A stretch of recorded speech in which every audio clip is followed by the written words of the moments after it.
déjà résolu un certain nombre de choses dans la compréhension de cette corde qui vibre. Je voudrais qu'on prenne 2 secondes, 30, pour revenir sur les hypothèses. On a dit on a un problème qui est un peu complexe, on va le simplifier. Est-ce qu'on a raison de le simplifier? Alors déjà, on arrive à expliquer des choses, donc c'était pas trop pourri comme simplification. Alors, on considère que la corde n'est pas le reste.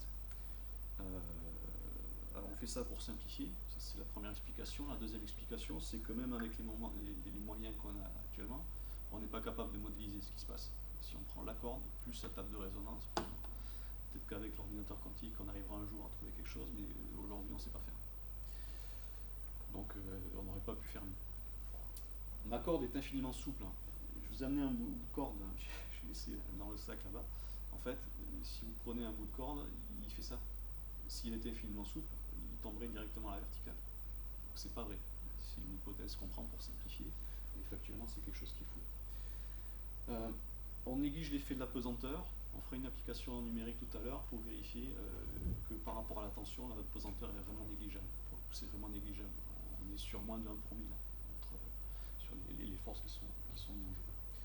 On néglige l'effort de frottement. J'ai plaisanté tout à l'heure en disant que s'il n'y a pas de force de frottement, c'est le mouvement perpétuel. Donc ma corde est libre indéfiniment pendant des siècles, des millions d'années, des milliards d'années.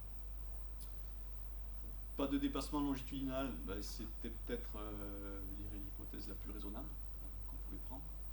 Et j'ai rajouté le calcul différentiel dans le sens que on peut prendre un petit bout de corde aussi petit qu'on veut, mais pas nul. Aussi petit que je veux, mais pas nul.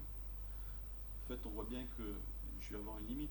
Je suis sur une corde qui est métallique, donc j'ai un alliage de plusieurs métaux.